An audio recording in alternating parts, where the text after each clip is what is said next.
my beautiful lovelies. Today's chapter is Saya Speaks Up, Chapter 7.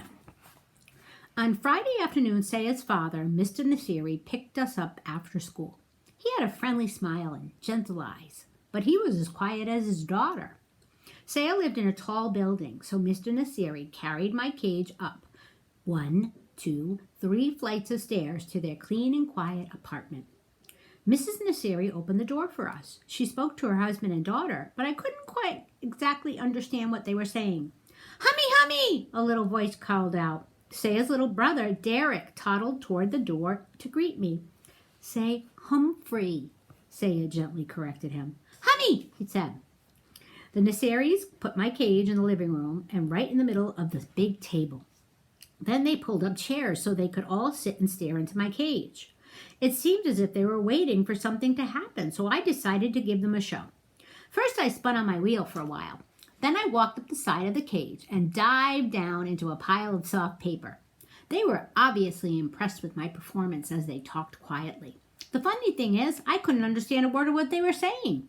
No wonder Saya got 100% on all her vocabulary tests. She and her family knew a lot more words than I did. They finally went to the kitchen to eat dinner. Later, while the rest of the family watched TV, Saya's mother quietly sat by my cage watching me. She seemed nice. Eventually, it was bedtime for the Nasiris, but after the lights were out, Saya slipped out of the room and came back to my cage and whispered to me, but I couldn't understand her again. "Now you know my secret, Humphrey," she whispered. "My family doesn't speak English. Well, my dad does a little, but he's shy about it. Mom hasn't learned any English at all, and Derek's too little." "I understand," I squeaked. "That's why I don't like to talk in class," she explained. I don't talk like the other kids. I'm afraid they'll laugh at my accent. That happened to me when I was little." "But you don't sound different," I frantically squeaked. "I understand you just fine."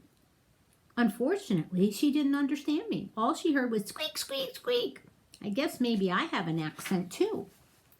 "But I have an idea that maybe you could help me teach Mom English," Saya continued. "Glad to help if I can," I squeaked to her. "You're a real friend," Saya replied. See, she understood me after all. The next day, I dozed until late afternoon when Saya led her mom back to my cage. "Humphrey only understands English, Mama," Saya said. "Speak English. Say Humphrey."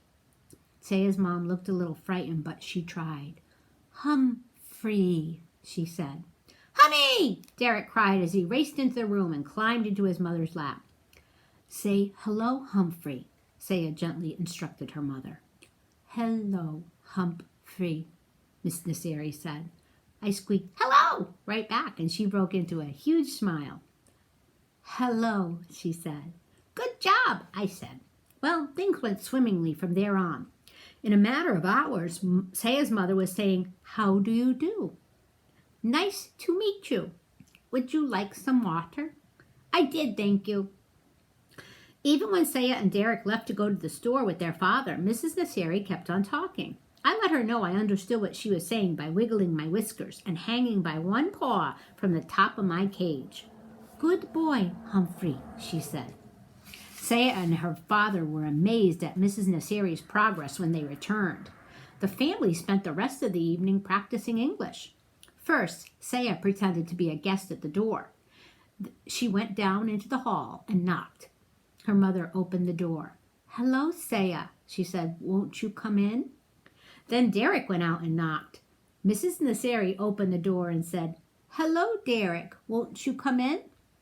He rushed in and toddled right over the table, shouting, "Humphrey, Humphrey!"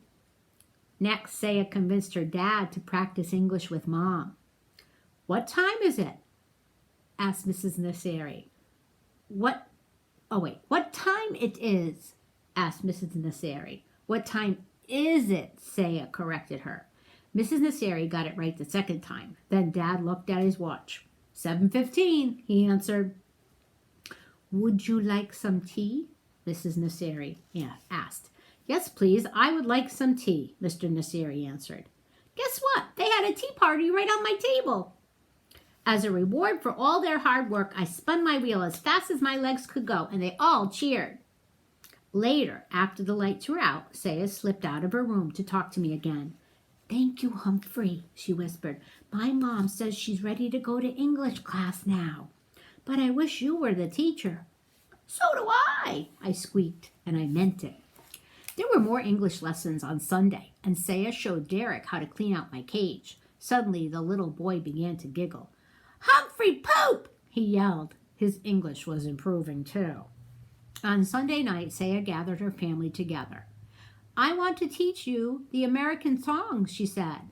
And then she opened her mouth and began to sing, "Oh, say, can you see by the dawn's early light?" I stood up, just like we do in class. The Star-Spangled Banner was sung.